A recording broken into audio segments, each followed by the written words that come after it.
নারায়ণগঞ্জের সিদ্ধিরগঞ্জে হিন্দু সম্প্রদায়ের রেখে যাওয়া বিপুল পরিমাণ জমি নিয়ে চলছে দীর্ঘদিনের আইনি লড়াই ও দখলবাজি। এই জমি ভূমিদস্যুদের হাত থেকে রক্ষা করে যথাযথভাবে রেকর্ডভুক্ত করার দাবিতে মানববন্ধন করেছেন স্থানীয় এলাকাবাসী। সোমবার বিকেলে সানারপাড় এলাকায় এই মানববন্ধন কর্মসূচি পালিত হয়। বিস্তারিত থাকছে সাদ্দাম হোসেন মুন্না খানের প্রতিবেদনে।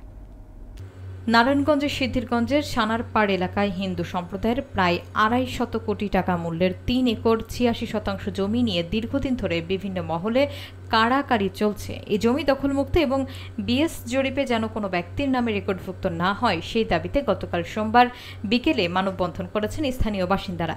মানববন্ধন থেকে এলাকাবাসী জানান, দেশের স্বাধীনতা যুদ্ধের সময় হিন্দু সম্প্রদায়ের লোকজন তাদের পূর্বপুরুষের রেখে যাওয়া এই জমি ফেলে দেশ ত্যাগ করেন। তারা আশঙ্কা প্রকাশ করেছেন প্রভাবশালী ভূমিদস্যুরা এই জমি দখল করার চেষ্টা করছে। মানববন্ধনে বক্তারা দ্রুত সময়ে এই জমি দখলমুক্ত করে যথাযথ কর্তৃপক্ষের নামে রেকর্ডভুক্ত করার জন্য প্রশাসনের কাছে জোর দাবি জানান।